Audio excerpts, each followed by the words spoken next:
Supurihin ng Panginoon mga kapatid sa umagang ito at sa pagpapatuloy ng ating pong pag-aaral regarding sa aklat ng ating Panginoon. Natapos po natin yung buong aklat ng Juan.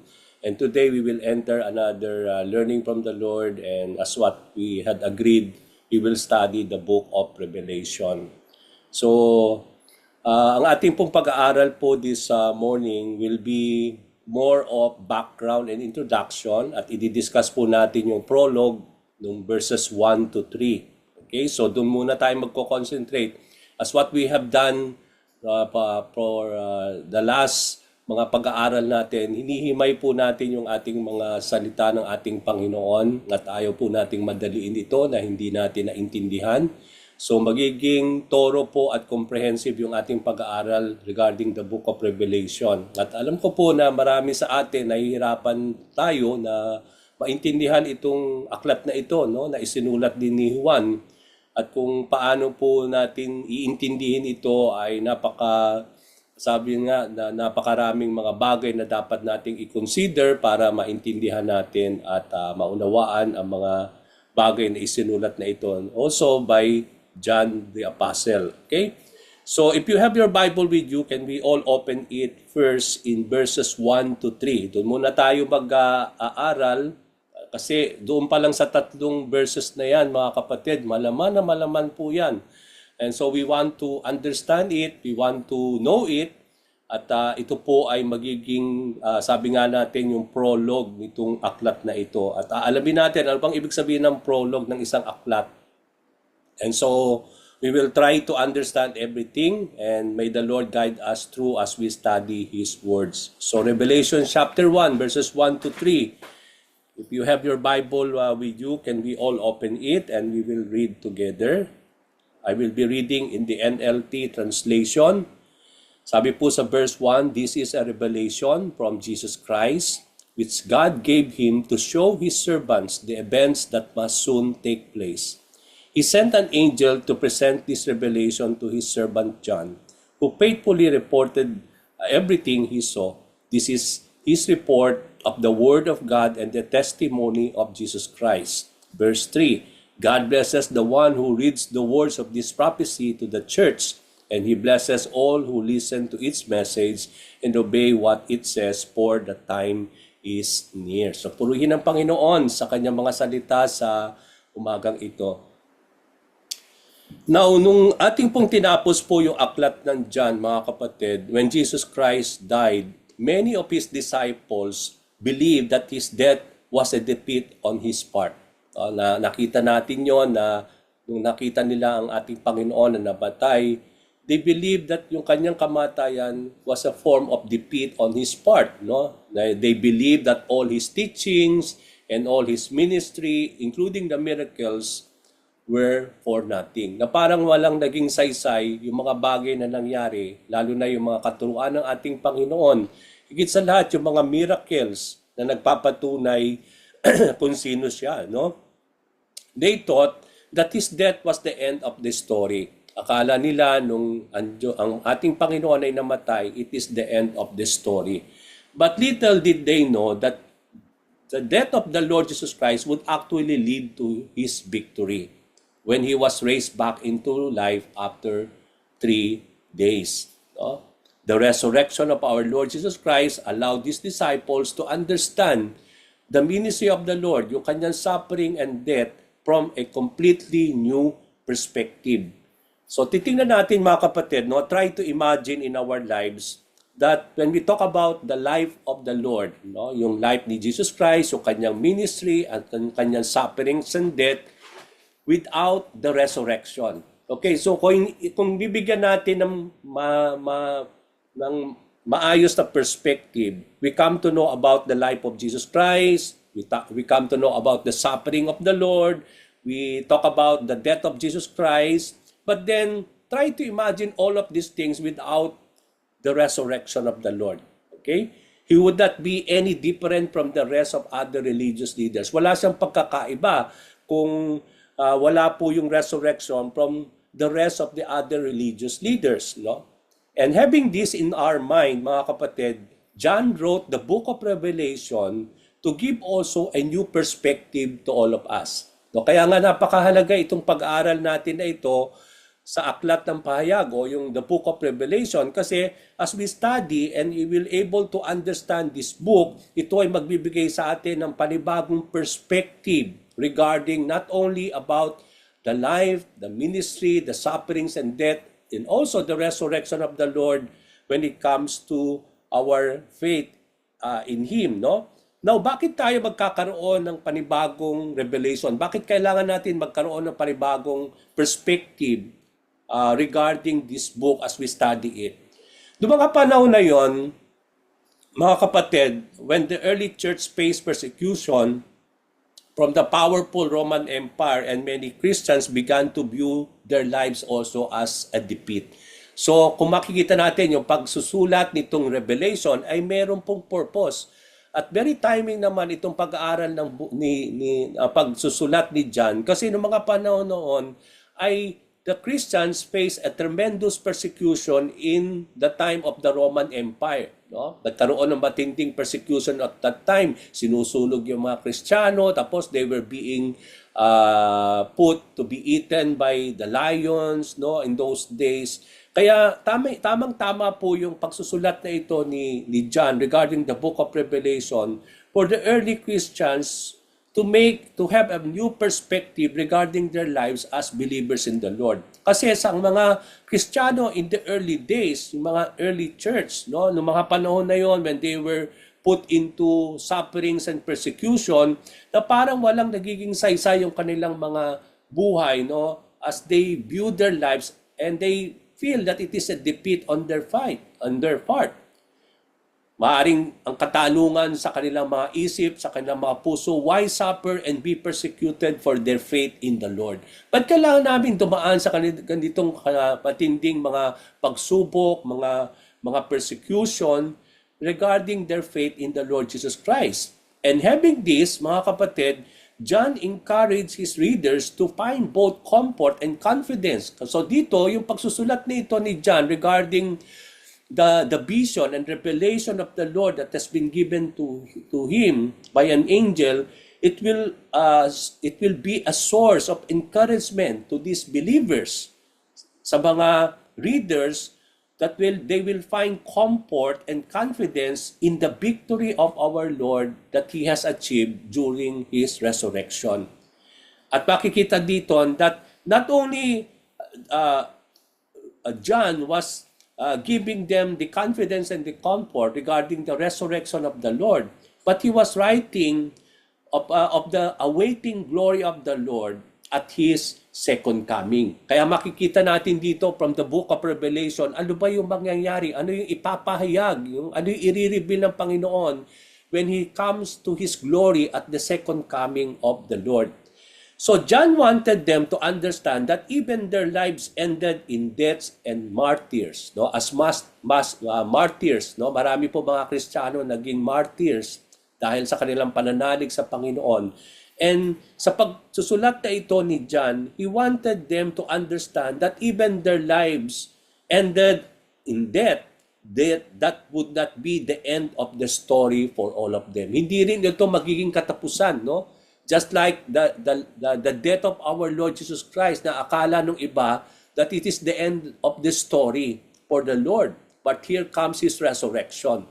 And it is the same thing that John was trying to say to the believers in those times, especially when they faced persecution and those who had put into death as martyrs because of their faith in the Lord. No? John wanted them to understand that their story had not ended. Jesus will establish His kingdom and all believers will rise back again into life and would share in the glory of the Lord and victory at His second coming. So yun po yung comfort, no? Yun po yung dahilan why John was writing this revelation, to give us the comfort and the confidence to continue in our faith in the Lord no matter what we face, even though persecution, even though we will suffer for the Lord, even we will put into death because of our faith. But the comfort there is that when Jesus Christ will come, He will establish His kingdom, And once that kingdom will be established, all the believers will rise back into life and they will share in the glory of the Lord. Now, in hermeneutics, mga kapatids, some of you attended nung ako po'y nagturo ng hermeneutics. Sa hermeneutics, ang pinaka-key to understand and interpret a passage always depend on the understanding of the historical context nung aklat na inyong pinag-aaralan. So, when we talk about the books in the Bible, okay? Kailangan natin malaman yung historical context. Pag sinabi natin historical context, ang nilalaman nun, sino yung nagsulat, kailan sinulat, sino yung sinusulatan, at ano ang purpose, bakit nagsusulat yung author. Kasi kapag hindi natin naintindihan, no, especially now we are studying the book of Revelation, hindi tayo dapat na magmadali na umpisahan kagad at unawain ang lahat ng mga isinulat ni John sa chapter 1, beginning chapter 1, okay? Without even understanding ano ba ang dahilan bakit siya nagsusulat, okay? Ano ba nga ang setting nung mga panahon na yon when he was writing, okay? So dito natin makikita that the historical context, ini-establish niya yung background ng isang aklat ng Biblia in terms of the author, sino ba yung nagsulat, kailan isinulat, ganun din yung recipients of the book at yung purpose nung pagsusulat ng author. Now, if we will try to study the historical context ng Book of Revelation, makikita natin mga kapatid that John identified himself. In-identify ni John ang kanyang sarili bilang author or bilang writer nitong aklat na ito. He mentioned his name sa verse 1, sa verse 4, sa verse 9, tsaka sa chapter 22, verse 8. So itong mga verses na ito ay nagpapatunay na si John, na siyang nagsulat din ng Gospel of John, ay siya rin ang siyang nag-record at siyang sumulat nitong aklat ng pahayag or the Book of Revelation. Now, mapapansin natin dito mga kapatid, unlike Paul, kung pinag-aaralan natin yung mga sulat ni Paul, makikita natin dito sa umpisa ng kanyang mga epistle, sa kanyang umpisa ng kanyang mga letters, binabanggit na kagad ni Paul o ina-identify niya lagi ang kanyang sarili bilang isang apostle. Okay, mapapansin natin lagi yan that he always refer himself as an apostle of the Lord Jesus Christ, no, na tinawag siya upang ibahagi itong magandang balita, no, sa mga Gentiles noong mga panahon na yon. But mapapansin natin dito, no, when John wrote the epistle or the book of Revelation, mapapansin natin nakakaiba yung the way he refer himself. Hindi niya ipinagmalaki or hindi niya sinabi dito sa kanyang writing, even sa umpisa, that I am John, apostle of Jesus Christ, no? Na ganun lagi yung makikita natin kay Paul, pero makikita natin kay John that he refer himself as one who is faithfully served the Lord. That he always look unto himself as a servant of Jesus Christ. Although he is also an apostle of the Lord, pero hindi niya yung binibigyan ng emphasis dito sa pagsusulat ng Book of Revelation, but he referred himself as being a servant of the Lord, that he had suffered for the kingdom of God. Okay, so makikita natin yan even in the writing of the Book of Revelation, na nire-refer niya yung kanyang sarili as a servant of the Lord, and that he had suffered for the kingdom of God. Okay? Now, nakita natin that the author nitong Revelation ay si John dahil sinulat niya yung kanyang pangalan na siyang nag-record dito, at makikita natin yan from the Book of Revelation. Now, the location of the writing. Saan isinulat itong writing na ito? Now, John wrote the Book of Revelation while he was exiled on Patmos. No? In Patmos.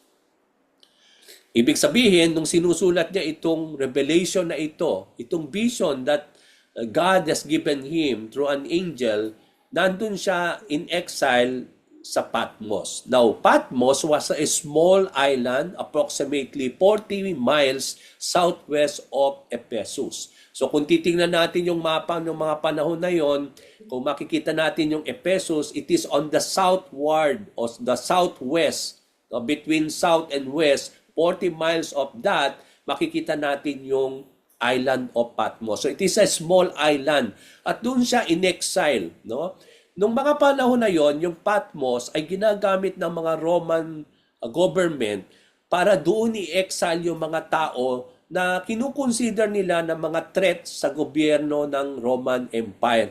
Okay, so if you are perceived and look as someone who will a threat to the Empire of Rome, then doon nila inilalagay itong mga taong ito, just like John in those days. Now, the date of writing, the Bible scholars, tinitingnan nila na ang pagkasulat ng Book of Revelation was written sometime around 4095 to 96 AD.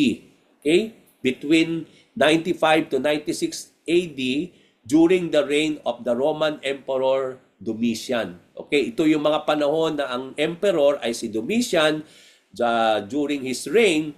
And it is in the 95 to 96 AD nung nandun si John na exile sa Patmos at doon niya isinulat itong writing na ito. Now, the purpose of the writing, bakit nagsinulat ito ni John? Ano ba ang intensyon ng Panginoon?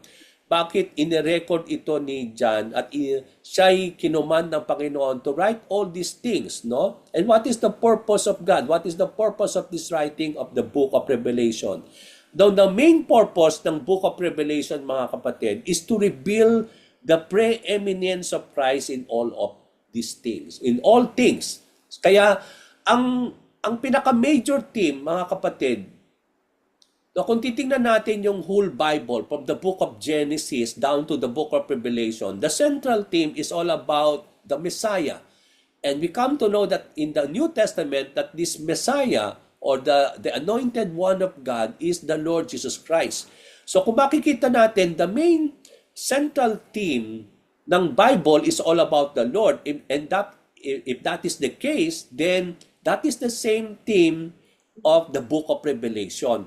Na sa bawat aklat ng Biblia, ang pinapahayag, ang ini-establish is about the Lord Jesus Christ. At dito sa Revelation, ang pinaka-central theme nitong aklat na ito is the preeminence. Pag sinabi nating preeminence, we talk about the superiority, that He is the sovereign Lord, that He is sovereign over all, that He is the Lord of all things. At pag sinabi natin yon, dito natin makikita yung preeminence of the Lord Jesus Christ in all things, sa lahat ng bagay.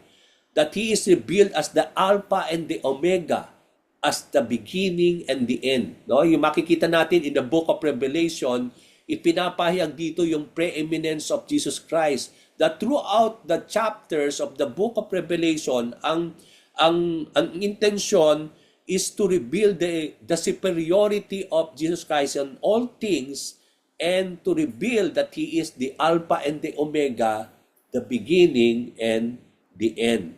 No?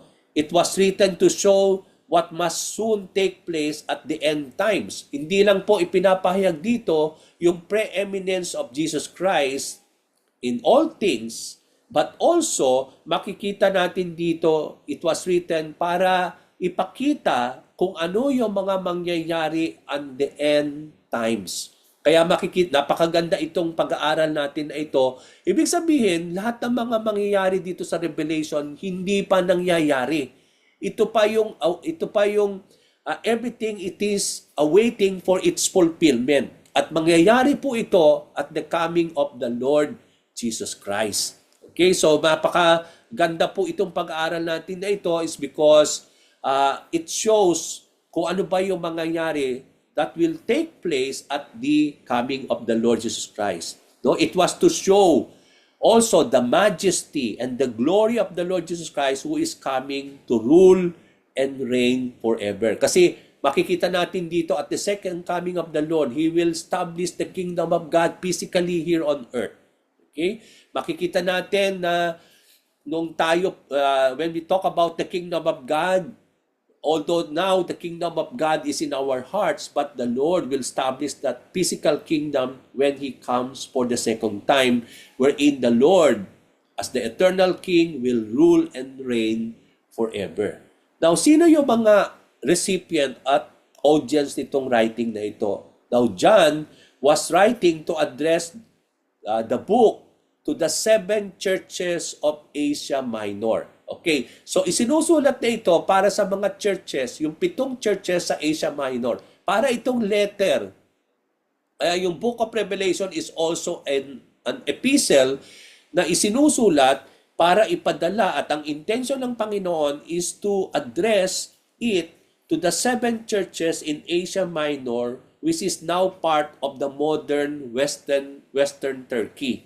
Okay, so yung Asia Minor in the Bible, kung titingnan natin sa ating modern map, ito po ay on the western part of Turkey. Doon natin makikita yung 7 churches na ito, no? Sa Asia na tinatawag nating Asia Minor na part ngayon ng Turkey. Okay? Ano yung 7 churches na i-address itong letter na ito, itong Book of Revelation? Yung churches ng Ephesus, Smyrna, Pergamum, Thyatira, Sardis, Philadelphia, and Laodicea. So itong mga 7 churches na ito yung audience nitong pagsusulat na ito. That God wants to give this Book of Revelation, and it has to be addressed to the 7 churches in Asia Minor. Ngayon, ano yung pinaka-universal theme ng pagsusulat ng Book of Revelation? Makikita natin yung universal theme nitong Book of Revelation is that if the Lord is, when we talk about the sovereign Lord of all things, that ipinakikita dito yung preeminence of Christ, then yung makikita natin dito yung theme of God's control of the world events, no? Makikita natin dito yung the disasters that will befall the world toward the end time. Makikita natin yung mangyayari, yung disaster that will happen at the coming of the Lord toward the end time. Makikita din natin dito yung defeat of Satan once and for all, no? Yung God's defeat of Satan. Makikita natin yan sa aklat na yan, sa Book of Revelation. Makikita rin natin dito sa aklat na ito wherein God will restore His creation. Kaya makikita natin dito yung new heavens and new earth, wherein God will restore His creation in redemption. That's why we can see also that heaven is descending on earth. Marami po tayong mga pananaw in our lives that when we talk about the heavens, no? The heavens is makita natin is in the highest heavens, no, where it is the dwelling place of the Lord. But we will try to understand how here that the kingdom of God will be established on earth, okay, not in heaven. The physical kingdom will be established by the Lord that is coming on earth, no? Kaya makikita natin yung kingdom of God, no, descending upon earth, that wherein heaven will be descending on earth. Okay? Another thing that makikita natin dito sa Book of Revelation is that there will be a global people. God will create a global people. Pag sinabi natin global people, it is only iisa na lamang. Okay? Kasi kung mapapansin natin in the Book of Revelation, dinideclare ni John dun sa vision niya that there is a great multitude of people na no one could number. So dun sa vision niya, nakakita siya ng mga tao, multitudes of people na hindi mabilang from every nation, from all tribes and people and languages, worshiping the Lamb who is the Lord Jesus Christ. So there will be a global people, no? By that time when Jesus Christ will establish, there will be a global people that is coming from every nation, from all tribes, from all people and languages, worshiping the Lord together at that particular time. And it could not be numbered, sabi ni John. Okay, so dito makikita natin yung establishment of the global people at the coming of the Lord when Jesus Christ will establish the kingdom of God. Now, the book of Revelation is considered as an eschatological book. Pag sinabi nating eschatological book, it is a study of the end times. Ano yung mangyayari on the end times? Or the study of the last things. Okay? Yun ang ibig sabihin ng eschatological book. Ibig sabihin, it is a study of the end times or the study of the last things. Now, the book of Revelation was described as a riddle or mystery by many. No? Yung para bang palaisipan ito lagi sa atin. Ano bang ibig sabihin nito? Kasi napakarami pong dito na hindi natin talaga maiintindihan. And that's why many people treated it as a riddle or a mystery book for many. It is a book that has puzzled or confused many people regarding the meaning and the interpretation of the writing. Kaya marami pong ayaw basahin ito because it is a scary book, sabi nila, na makita nila doon na hindi nila maintindihan. Kaya instead of reading it, they don't read it. It's because unang-una napakahirap daw intindihin. Another thing why people or Christians and believers don't read it is because sabi nga natin, it is so hard for us to understand it, pero may mga mystery dito. Many are so puzzled and confused. Ano bang ang ibig sabihin ng lahat ng yan? So although the book of Revelation, mga kapatid, is an obscure writing, no, na parang ang tingin nila mahirap intindihin, yet with proper guidance of the Holy Spirit, with the leading of the Lord, with proper principles of interpretation at different methods ng pag-aaral, kaya po nating maintindihan itong aklat na ito. Okay? So I repeat it. So although mahirap intindihin ito, mga kapatid, because may mga bagay na dapat nating bigyan ng pansin dito, pero although hindi ito an obscure book na mahirap intindihin at hindi pwedeng intindihin. Kasi with the guidance of God, through the Holy Spirit, dahil ang aklat na ito is also the word of the Lord. And it means that God alone can teach us through the Holy Spirit. So through the Holy Spirit, through the guidance of the Spirit, plus yung mga skills natin na natutunan natin sa hermeneutics, yung mga principles, yung mga methodology, yung mga methods of understanding the scriptures, kaya po natin yang intindihin. Okay? So what makes Revelation so hard, mga kapatid? Bakit mahirap intindihin itong aklat na ito, mga kapatid? Is because of its symbolism and imagery as a prophetic book. Kasi marami siyang mga symbolism, mga imagery na sinasabi nating mga figure of speech na mahirap intindihin. Okay? Kaya similarly, it is important to note, mga kapatid, not to spiritualize. Kaya dahil may mga symbolism dito, mga imagery, mga figure of speech, kaya we need to be careful in understanding them. Na kailangan maging maingat tayo sa pagbabasa, sa pagbibigay ng meaning nito, kasi para hindi tayo mag-spiritualize by assigning mga meaning sa mga passages na yan na hindi natin naintindihan. So kailangan natin talaga na maging maingat na mag-assign ng mga meaning doon sa mga symbolism na yan na makikita natin sa Revelation. Kaya dapat na talagang pag-aralan natin ng maayos itong pag-aaral na ito. In studying the book, it is important to be guided by the Holy Spirit in understanding the many of its passages. Okay.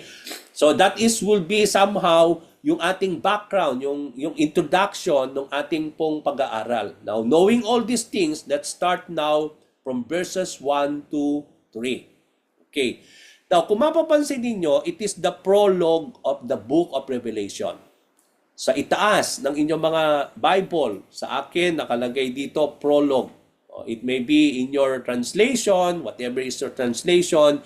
Ano bang ibig sabihin ng prologue? So yung verses 1 to 3, ito yung prologue of the book.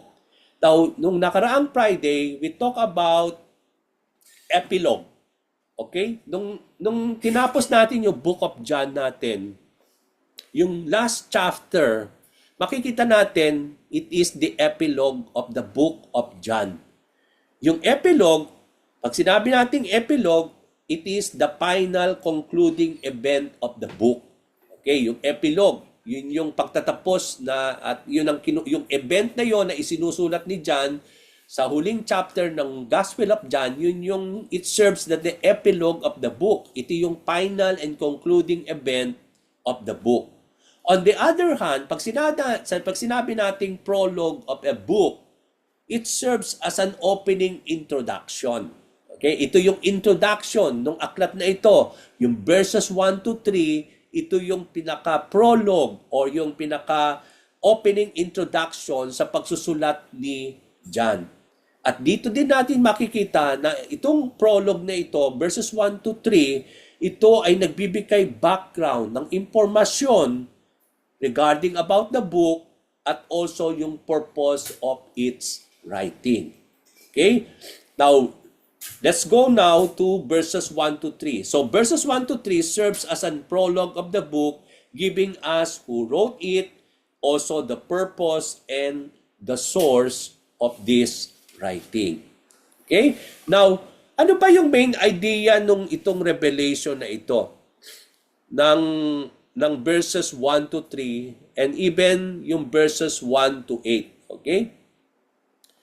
Now, those who hear and obey God's word concerning who Jesus is and what He does will be blessed by the Lord. So, makikita natin dito that there is a blessing na kaakibat sa pagsusulat nitong Book of Revelation. Kaya nararapat na basahin natin itong Book of Revelation na marami sa atin ayaw natin basahin ito kasi kapag gano'n ang attitude natin, we miss the blessing of this book. Kasi kaakibat nitong pagsusulat na ito ay may blessing si Lord. Okay, makikita natin yan sa verses 1 to 3 that there is this blessing for those who will read, there is blessing who will hear, there is a blessing for those who will obey. So, mamimiss natin yung blessing na yan kung hindi natin pag-aaralan, hindi natin maintindihan, hindi natin ito ma-obey. So, mamimiss natin yung blessing na yun. Kaya, napakaganda naman itong pag-aaral natin na ito kasi we will be blessed by the Lord if we will able to read, we will able to hear, we will able to hear it and also apply it in our lives. So, alam natin na the whole Bible, na hindi lamang po yung Book of Revelation, is God's revelation of His words to mankind. No? Although particularly itong pangalan nitong writing na ito ay Revelation, pero when we talk about the Book of Revelation, hindi lang yun yung Book of Revelation of the Bible. Na hindi lang dito ni-reveal ni Lord yung sarili niya. But then, makita natin from Book of Genesis down to the Book of Revelation, it is all revelation of God for mankind. So, wag tayong malito, no? Na hindi lang ito yung revelation ni God. But also, the whole Bible is a revelation of God regarding His word for mankind. God revealed His words to us for the purpose of hearing it and also to obey them.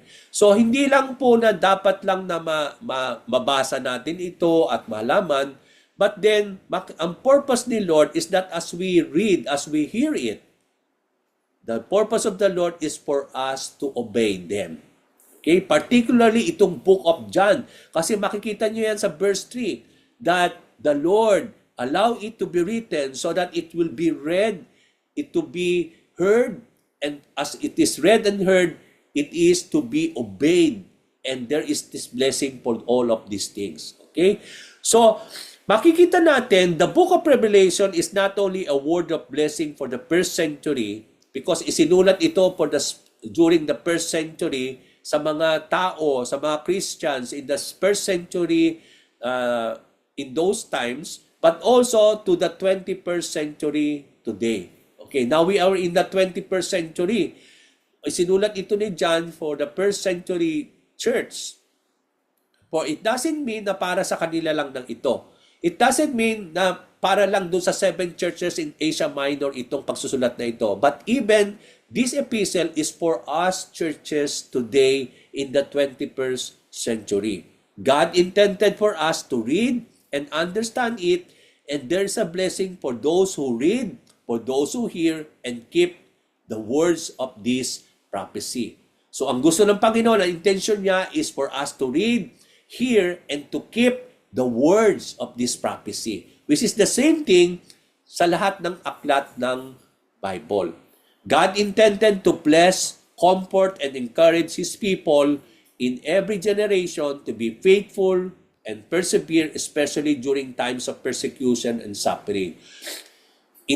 Kahit nung mga panahon na yon, no, rampant po yung persecution and suffering of the believers, but then even in our time today, no, many Christians are also persecuted and suffered in the name of the Lord.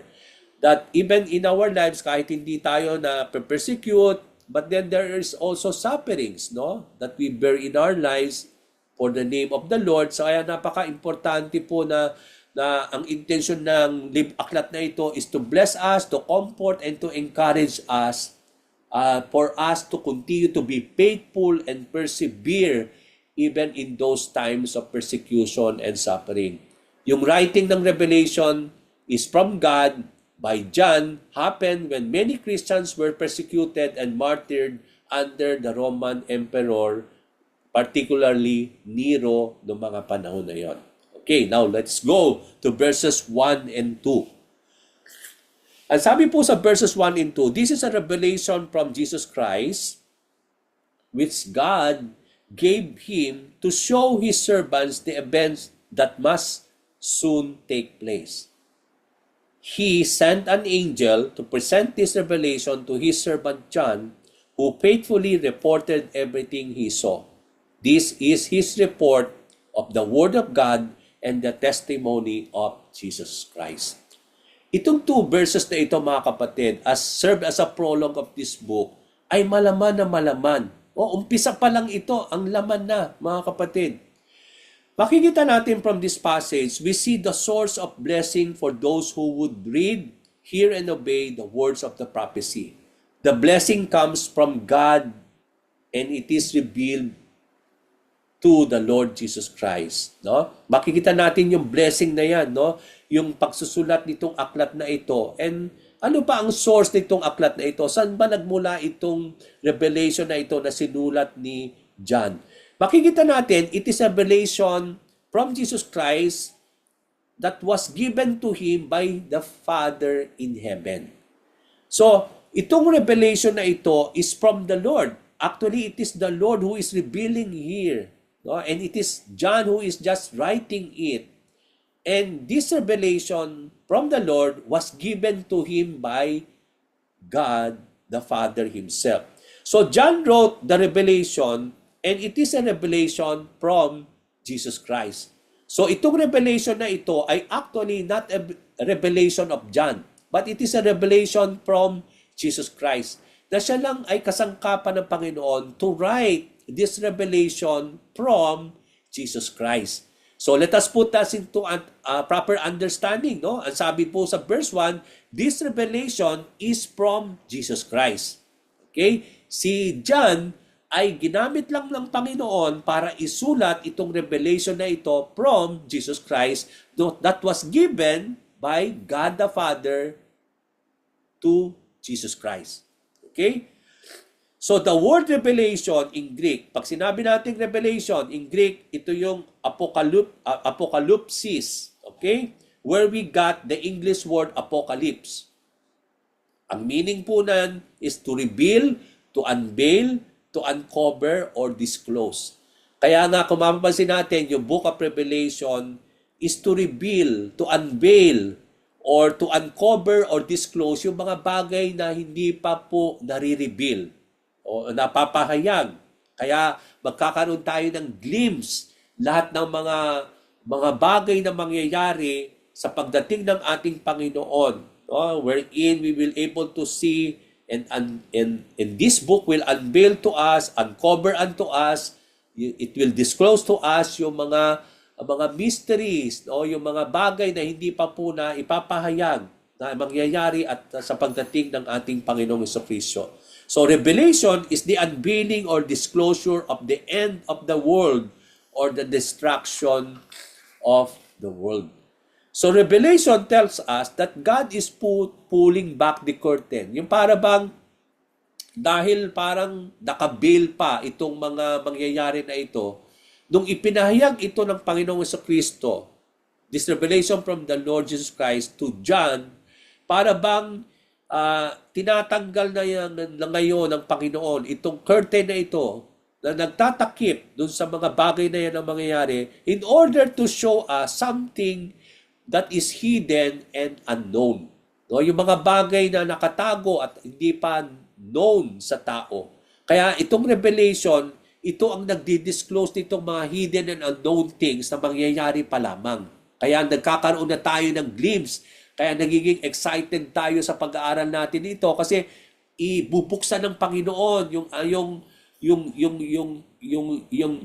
mga bagay na nakatakip, na natakpan, yung mga hidden and unknown na ito ipapahayag na sa atin when we study this book. So God is showing us what will happen at the end times when Jesus Christ will be revealed in His glory at His coming back. At it also discloses or reveal, mga kapatid, everything that will occur upon the completion of the redemption when the Lord will redeem once and for all His creation through Jesus Christ. So the revelation of God from Jesus Christ is revealed by an angel to God it is full of metaphor and symbolism. So makikita natin yung the way it was written, no? It is from God the Father and it was given to the Lord Jesus Christ, and that revelation of the Lord was given to an angel and it was given to John. Okay, so makikita natin dito, no? It is from God the Father and this revelation is from the Father. It was given to Jesus Christ and Jesus Christ, it is from the revelation from the Lord that has been given by the angel to the Apostle John. Okay? Now, itong revelation na ito ay punong-puno ng mga metaphor at symbolism. Sabi ko nga kanina, yung mga metaphors na yan, mga symbolism na yan ay figure of speech na hindi natin pwedeng gawing literal. Kaya yun po yung magiging guiding principle natin sa pag-aaral natin ng Book of Revelation. No? Yung mga symbolism na yan na hindi na, for example, yung 7 spirits. Anong ibig sabihin ng 7 spirits na yon? Yung 7 stars. No? Yung mga bagay na yan. Yan ay mga symbolisms na hindi pwede nating gawing literal. No? May mga symbolism po yan. Merong mga bagay na nagkakarakterize ng mga symbolism na yan na kailangan nating pag-aralan na maigi. So this is the reason why many of the passages dito sa aklat na ito do not need to be understood or interpreted as literal, but symbolic. Kaya magiging maingat po tayo sa pag-aaral natin ito. Now, it is good to highlight, mga kapatid, that the revelation from Jesus Christ was given by God the Father to Him. Okay, so yung source nito is from God the Father. At ito ay ibinigay niya, sabi doon ni John, that the Father has given this revelation to the Lord Jesus Christ. And it is a revelation from Jesus Christ, and it is given to Him by the Father. Now, what is the purpose? Bakit ibinigay ito ng Diyos Ama? God the Father gave Jesus Christ this revelation. Anong purpose? To show His servants the events that must soon take place. So makikita natin yan sa verse 1, no? That this revelation from the Lord Jesus Christ was given by the Father, and it was given by the Father to the Lord so that the servants, to show His servants, sabi po sa verse 1, para ipakita sa mga servants of the Lord the events that must soon take place. Okay. Now, although it is to be addressed sa mga 7 churches of Asia Minor, pero makikita natin sa verse 1 itself that The intention of God, why He revealed this revelation, is to show His servants. Sino mga servants? Servants of the Lord. Yung mga event that must take place soon. So, kung itinuturing natin ang ating mga sarili, mga servants of the Lord, then this writing is for all of us, mga kapatid. Kasi, ang intention ng Diyos Ama, kaya ibinigay itong revelation na ito from the Lord Jesus Christ and to the angel and to the writing of John is to show us servants of the Lord mga events that must take place soon at the coming of the Lord. Na gusto ng Diyos Ama natin sa langit na ito ay ipakita sa atin bilang kanyang mga servants of His Son Jesus Christ. And the purpose of this writing is to show us servants of the Lord everything that will take place or happen at the end times, particularly at the coming of the Lord Jesus Christ. Okay, kaya nga, napakagandang pag-aralan natin ito kasi doon pa lang sa verse 1, ito raw ay para sa ating mga servants of the Lord para ipakita sa Book of Revelation na ito yung mga mangyayari on the end times at the coming of the Lord Jesus Christ. Kaya napakaganda nga at timing itong pag-aaral natin dahil para rin daw po ito para sa ating lahat bilang mga servants of the Lord. Now, how does the revelation from Jesus Christ given by the Father reveal? Verse 1 tells us that God sent an angel to present this revelation to His servant John, who faithfully wrote and reported everything he saw. So doon natin makikita dito, no, na ipinahayag itong revelation na ito from the given by the Father and revelation from Jesus Christ, and He sent an angel to present this revelation to John. At makikita natin dito, sabi po sa verse 1 na yan, John became faithfully write it and reported everything he saw. So naging faithful si John to write, to report lahat ng mga bagay na kanyang nakita dun sa vision na ipinahayag ng anghel regarding the revelation from Jesus Christ that was given by God the Father. Okay? So, kung makikita natin yung chain of communication of the book of Revelation, ang pinakaunang source is God the Father, and it is given to Jesus Christ, and given to the angel, given to John the Apostle, and given to the servants of the Lord. Okay? So makikita natin, ang intention is from God to the servants of Jesus Christ. The revelation came from the Father, given to Jesus Christ, given to the angel, given to John, and then John wrote it to whom? To show the servants of the Lord what must take place. So, makikita natin yung chain of communication, no? Yung kung paano nagpasalin-salin itong revelation na ito. The source is God the Father, then it was given to Jesus Christ, and it is a revelation from the Lord, given to the angel, to show it to John, and for John to write it and record it for whom? Not only for the 7 churches, but also for all the servants of the Lord, to show what must take place soon at the coming of the Lord. So yung po yun, nakita natin sa verse 1, no? Malinaw na maliwan yon.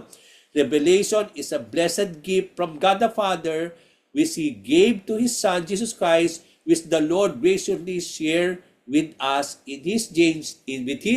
as His servants when John wrote it faithfully and when he recorded everything for us to know them. So the word soon to take place in verse 1 conveys the truth that all these things will happen soon, which means everything that will take place are imminent and expected to happen. Nakita natin sa verse 1, no? Na intention daw ni John, kung bakit ibinigay nito ang revelation from Jesus Christ given by the Father is to show, no? To show what? To show the events that will take place soon. At itong mga bagay na ito na the soon that will take place are imminent and expected to happen. Ibig sabihin, lahat ng mga that will take place ay mangyayari daw lahat ito. Mga kapatid, itong mga malalaman natin na marireveal sa atin sa Book of Revelation, ay lahat ng ito will take place. Ibig sabihin, ito ay mangyayari kagaya ng isinulat ng ating Panginoon, na wala isa man dito sa mga i-reveal, madi-disclose dito ay hindi mangyayari, kundi lahat ng ito na i-reveal, everything will take place. It means it is imminent, and we expect all these things to happen soon at the coming of the Lord Jesus Christ, any day and any time today. Okay, no? Mapapansin natin, no? The Bible and the things happening now is in our world reveal that we are now living in the last days and in the end times.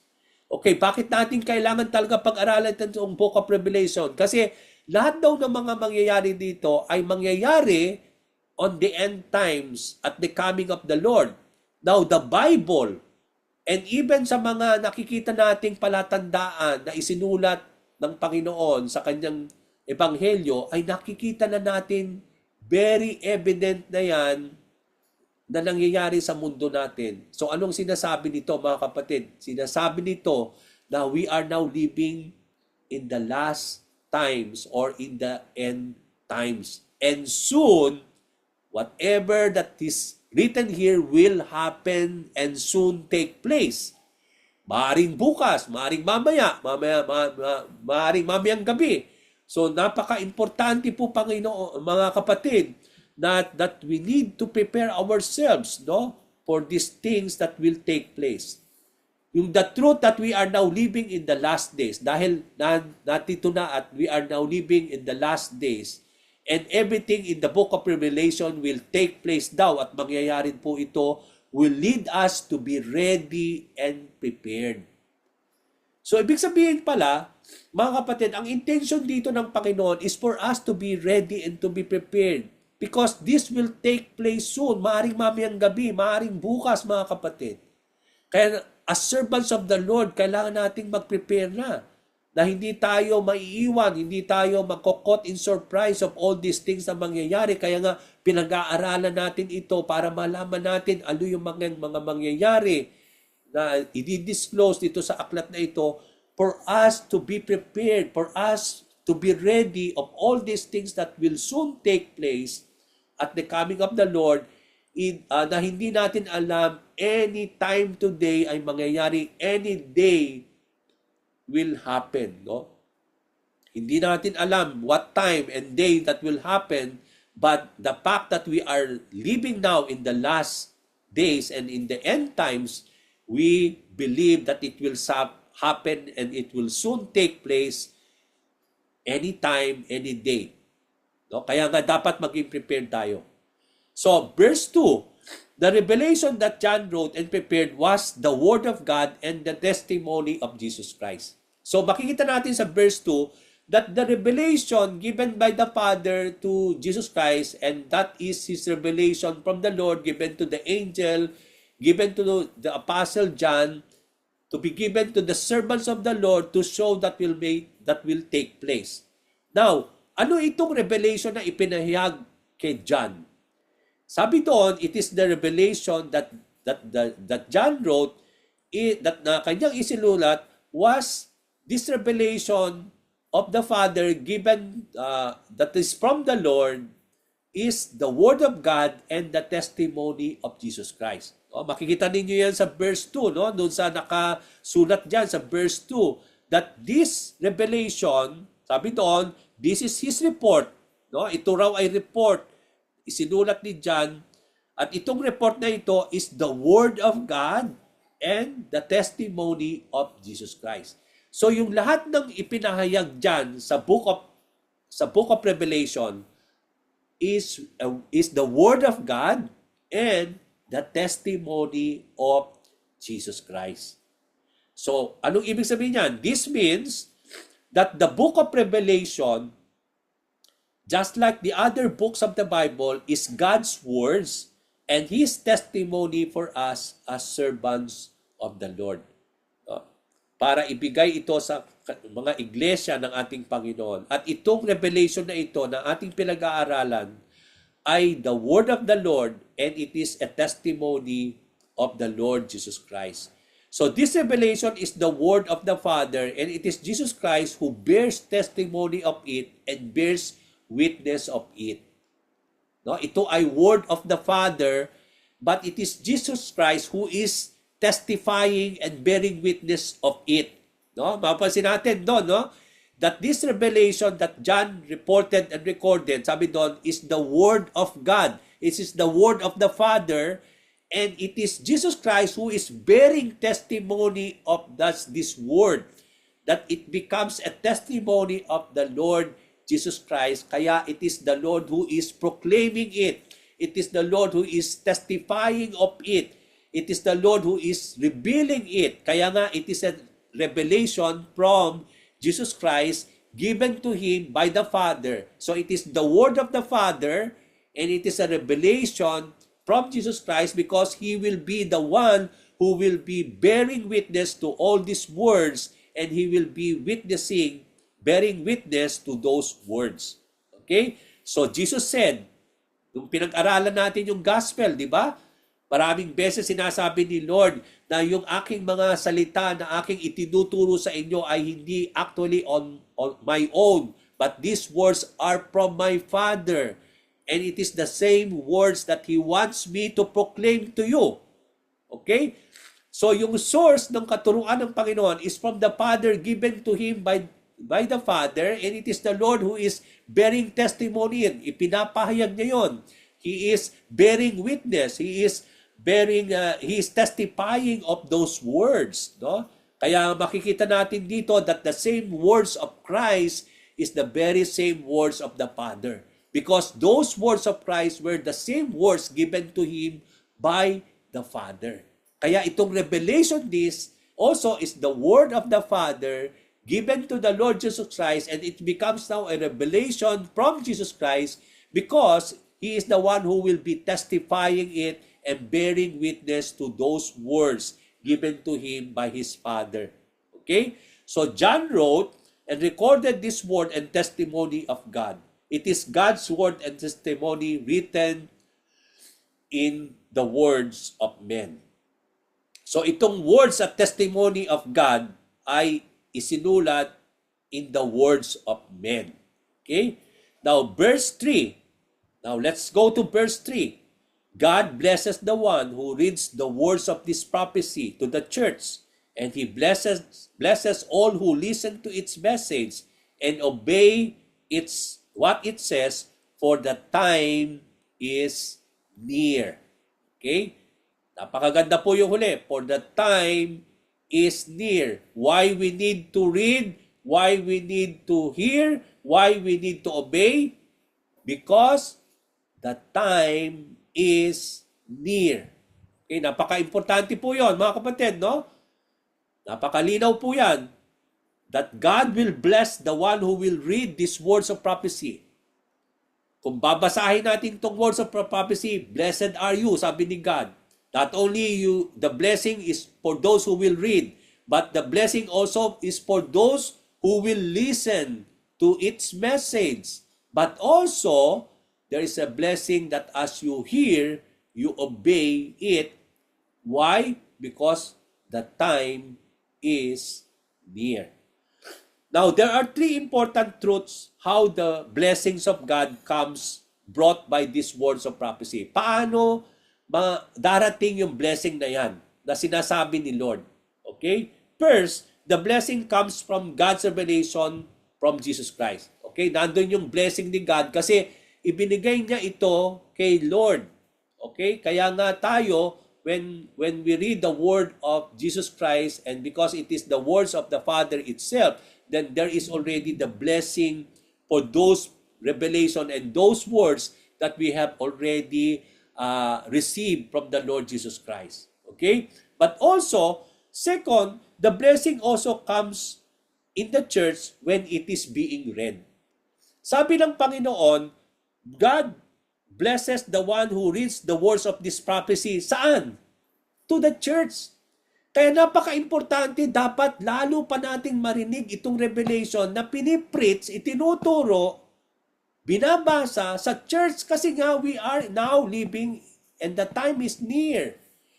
Pero nakakalungkot, wala tayong naririnig ng mga preaching. Wala tayong masyadong naririnig about the book of Revelation kasi sabi dito ni Lord, napaka-importante na ito ay basahin, itong words of the prophecy to the church because the time is very near. At very timing naman na talagang pinag-aaralan natin ito. Kasi the time is really near because we don't want to miss these words of prophecy, but also there is a blessing out of it when we read, study, and obey them. Kaya makapapansin natin ito, yung blessing will come kapag daw ito'y binabasa sa mga churches. Kaya lalo pa dapat na makita natin na ito ay binabasa, pinipreach sa mga churches. And also the third there is not only the blessing comes in the church when it is read, but the blessing comes in the personal level when the people who will hear it will also keep it and obey the words of prophecy as they hear it. Okay? So, sabi nga natin, paano ang blessing will come kung wala namang nagpapahayag nun? Kung hindi ito'y maririnig at ma-obey ng tao? How the church will listen and obey these words of prophecy kung walang nagpapahayag ito, walang nagbabasa nito sa church? Kaya napaka-importante mga kapatid, it is so timing na lahat ng mga preaching dapat na maririnig natin ngayon will always points to these things that will happen soon to prepare people, for them to repent, even for us to persevere as believers in the Lord, no? Na gusto nating mag-persevere palalo, that we will not be caught in surprise of all these things, no? And that is the essence why God has given us this writing. So there is already God's blessing when the words of prophecy was given by God by the Father to Jesus Christ. The blessing comes from Jesus Christ, and it is God's revelation to us. And Jesus Christ is the embodiment of God's words, no? He is the logos of God. Siya yung embodiment of the word of the Lord.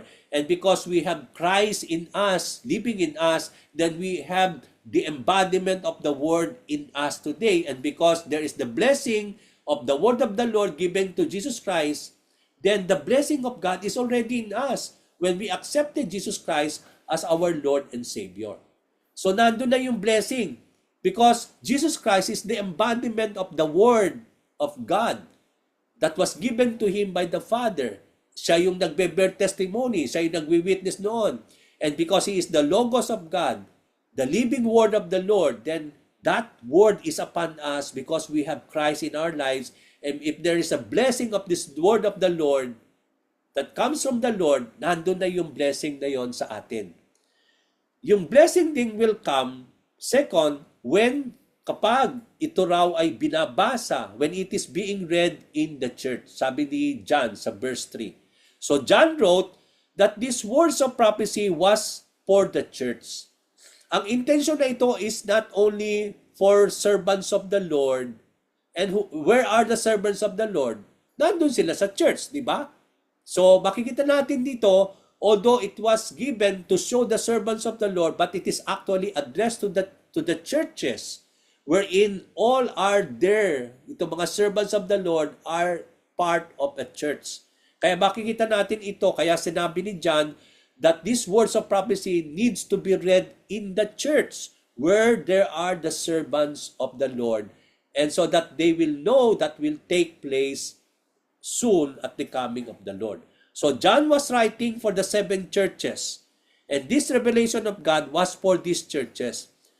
But this was not only meant for them, but also for our churches today. So sabi ko nga kanina, hindi lang ito for the 7 churches of Asia Minor, which is actually the recipient of this letter from John, the revelation from Jesus Christ, but it is also for all of us today.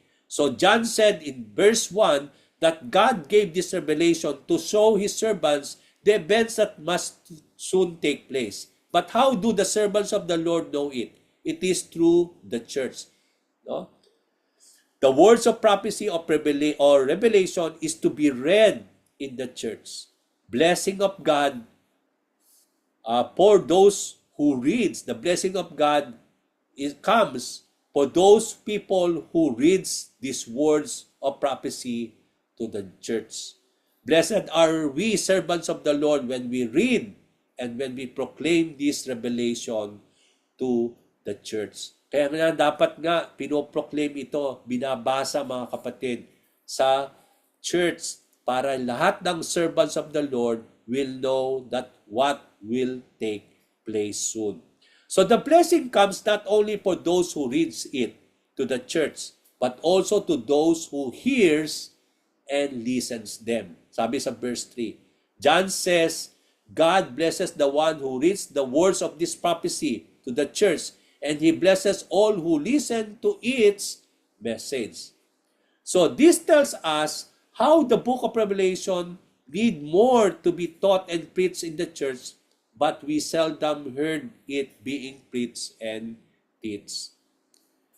Now, the third blessing, mga kapatid, is not only blessing comes when it is being read in the church, to the church, where the servants of the Lord is, but also the blessing of the blessing of this revelation comes when it was heard and obeyed what it says. Sabi po sa verse 3.